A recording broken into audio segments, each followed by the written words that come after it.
child definitely begins in a state where there is no ego. And then about the fourth year or before, but about that time, the child develops a sense of ego, I, myself. And that is, in the first place, a certain identity with the body. You think you're in control, don't you? You believe that the decisions you make, the thoughts you think, the emotions you feel, all of this is a result of your conscious will, your reason.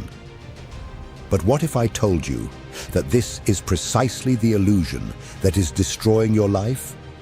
That this you, who thinks they are in command, is just a mask, and behind it there is something much deeper, neglected and hungry for attention.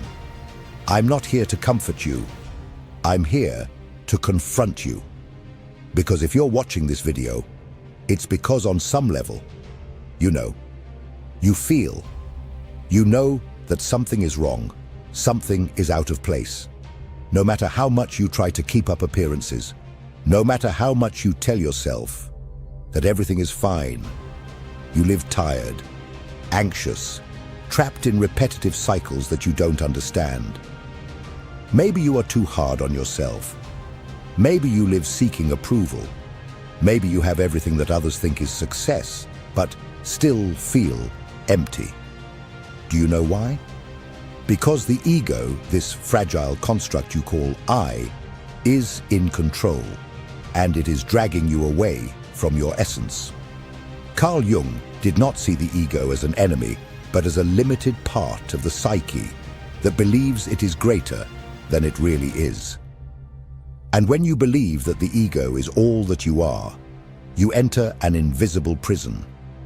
You start to live for an image, a persona, a character created to survive the expectations of others. And in this process, you disconnect from your soul, from your truth, from your shadow, from everything that would truly make you whole. You begin to adapt, to control, to manipulate, and you call this maturity.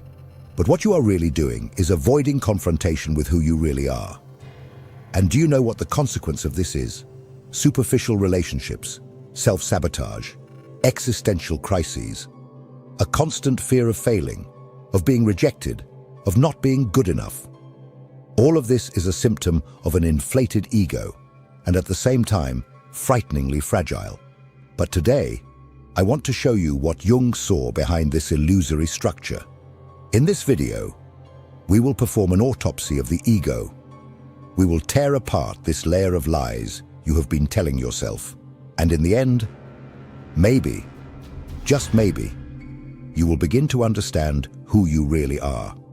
Are you ready for this? Because what comes next will not be comfortable, but it could change your life.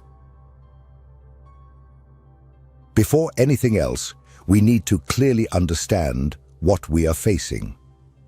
The ego, for Carl Jung, is not the villain, but it is also far from being a hero. It is, in fact, the center of your consciousness, the reference point by which you say, I am. But here's the problem. The ego believes it is everything. And when you believe that too, you limit your existence to what is visible, controllable, and safe. The ego is the part of the mind that constructs your social identity. It chooses what to show the world, what to hide, what is acceptable to feel or desire. It edits your story, manipulates your memories, distorts your emotions, all to maintain a coherent narrative. But this coherence comes at a very high cost. You need to amputate parts of yourself to fit into the idealized image that the ego has constructed. Since childhood, you have been taught to mold yourself, to repress anger, sadness, envy, fear, to smile when you wanted to cry, to obey when you wanted to scream, to be who they expected you to be, even if that meant betraying who you really were. And who was in charge of this process? The ego. It was created to protect you from pain, rejection, and shame. But along the way, it forgot that it was just a messenger and began to behave like the king. Jung said that the ego is just a small island in the vast ocean of the psyche, a tiny fraction of your totality. And yet, it is the one that decides what is right or wrong in you. It is the one that judges, compares, separates, and clings to labels like, "I am this way," or "that is not for me." But none of this is true. This is just conditioning. The ego lies, and it does so all the time. It says you are independent, but lives for approval. It says you are rational, but fears being exposed. It says you are strong, but cannot bear criticism. It says you are unique, but spends the days trying to fit in. And the cruelest part, it convinces you that all of this is freedom. You start to confuse personality with essence. You begin to think that your automatic reactions are your nature. But the ego is not your soul. It's just a mechanism. Useful, yes, but deeply limited. When you confuse it with your true self, you enter an internal battle that never ends. And the more you identify with the ego, the more fear you feel of losing control. Fear of making mistakes. Fear of appearing weak. Fear of not being enough. Fear of not being loved. And this fear is precisely what keeps the ego on the throne. But there is something even deeper. Because the ego, to maintain its power, needs to constantly protect itself. And how does it do that? This is where the persona and the shadow come in. In the next part, we will explore how the ego creates masks to survive, and how these masks are suffocating your authenticity. If this content is making sense to you, click the subscribe button and subscribe to the channel. Thank you for your support. You are not who you think you are, at least not entirely. Most of your identity has been built as a shield, a role you learn to play in order to survive, emotionally, socially, psychologically. This role has a name: persona. Carl Jung referred to the persona as the mask we wear for the world. It is the social face of the ego, what you show to be accepted, admired, loved. And let's face it, we all wear masks. From an early age, you learned that certain parts of yourself were inconvenient, that expressing anger was wrong, that feeling envy was ugly, that crying was a weakness, that wanting too much was selfish. So you began to hide all of that, to silence, to filter, to repress. The persona was born from fear. Fear of being rejected. Fear of not belonging. Fear of not being enough. And the ego, trying to protect you, created an edited version of who you are. More acceptable, more presentable, more socially functional.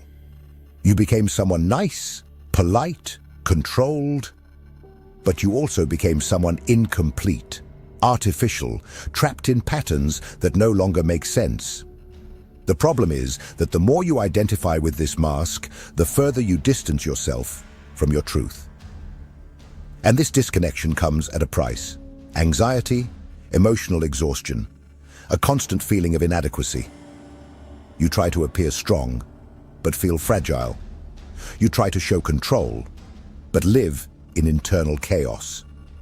On the outside, everything seems under control. On the inside, a muffled scream. And you know what's worse? You don't do this consciously. You believe that this mask is who you really are. And then the ego fulfills its most insidious function. Not only hiding your wounds, but convincing you that they don't even exist. You become a stranger to yourself. You live acting, trying to please, trying to fit in. And with each passing day, you feel further away from something you can't even name, but miss. Jung said that everything the consciousness rejects does not disappear. It is merely pushed into the unconscious. And there, in the darkness of the psyche, what he called the shadow forms. Everything you deny, suppress, and pretend not to feel. All the thoughts, impulses, desires, and fears that do not fit the idealized image of the ego end up there. And while you strive to keep your mask intact, the shadow grows, silently and dangerously. And this is where things start to get really serious, because what you reject controls you. What you ignore dominates you. In the next part, we will talk about the silent and often devastating signs that the ego is ruining your life, and you don't even realize it. You think you are living your life consciously, but in reality, you are being driven by impulses you don't understand, reactions you can't control, and decisions that seem like yours, but aren't. The ego, when not observed, begins to steer your existence like an autopilot, disguised as free will. It creates perfect justifications for self-destructive choices, disguises insecurities as strength, and transforms fear into arrogance. And you accept it, thinking this is normal. But it's not. Want to know if the ego is destroying your life?